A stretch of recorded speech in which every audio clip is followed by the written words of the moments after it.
শান্তিপূর্ণ ছাত্র আন্দোলনের মাঝখানে এক ব্যক্তি বারবার উত্তেজনা ছড়ানোর চেষ্টা করছিলেন। তার অচেনা আচরণে সন্দেহ জাগে সবার।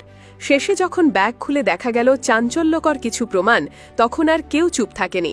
উত্তরা অঞ্চলের শিক্ষার্থীরা বুঝে গিয়েছিল আন্দোলনের আড়ালে কোনো অশুভ পরিকল্পনা লুকিয়েছিল।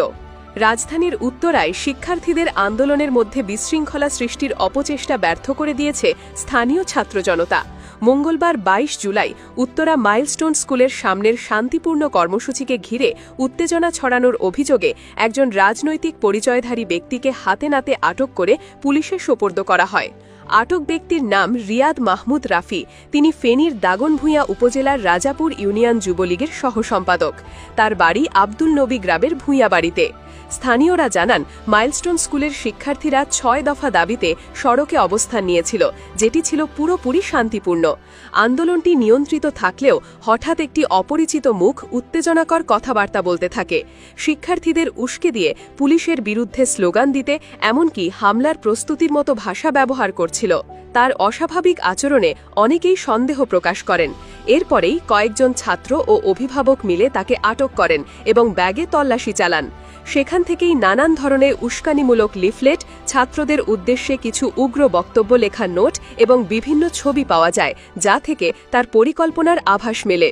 উল্লেখ্য, গত বছরের গণ আন্দোলনের সময়ও এই রিয়াদ মাহমুদ রাফি এলাকায় সক্রিয় ছিলেন। পরে তিনি আত্মগোপনে চলে যান।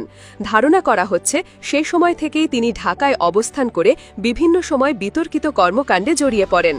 ঘটনার বিষয়ে দাগনভূঞা থানার ভারপ্রাপ্ত কর্মকর্তা ওসি মোহাম্মদ ওয়াহিদ পারভেজ বলেন, ঘটনার বিষয়টি আমরা সামাজিক যোগাযোগ মাধ্যমে জেনেছি। আটক ব্যক্তি ঢাকার পুলিশের হেফাজতে আছেন।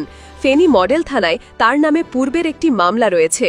এ বিষয়ে ফেনীর পুলিশ সুপার মো হাবিবুর রহমান বলেন, ঢাকায় আটক হওয়া রিয়াদ মাহমুদ রাফির নামে ফেনী মডেল থানায় একটি মামলার তথ্য আমরা পেয়েছি।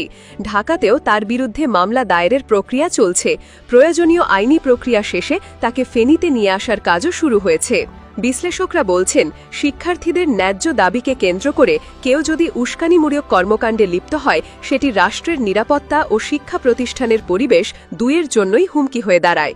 তারা আরও বলেন, এ ধরনের ঘটনায় রাজনৈতিক পরিচয়ধারী কেউ জড়িত থাকলে বিষয়টি আরও স্পর্শকাতর হয়ে ওঠে, কারণ এতে শান্তিপূর্ণ দাবি দেওয়া ভুলভাবে ব্যাখ্যা করা হতে পারে। এদিকে শিক্ষার্থীরা ও অভিভাবকরা ধৃত ব্যক্তির বিরুদ্ধে কঠোর ব্যবস্থা নেওয়ার দাবি জানিয়েছেন। তাদের ভাষ্য, আমরা আমাদের সন্তানদের সুরক্ষার জন্য শান্তিপূর্ণ আন্দোলনে নেমেছি, কিন্তু কেউ যদি এই পরিস্থিতিকে ঘোলাটে করতে চায়, তার বিরুদ্ধে কঠিন ব্যবস্থা নিতে হবে। রাজধানীর উত্তরা এলাকায় সম্প্রতি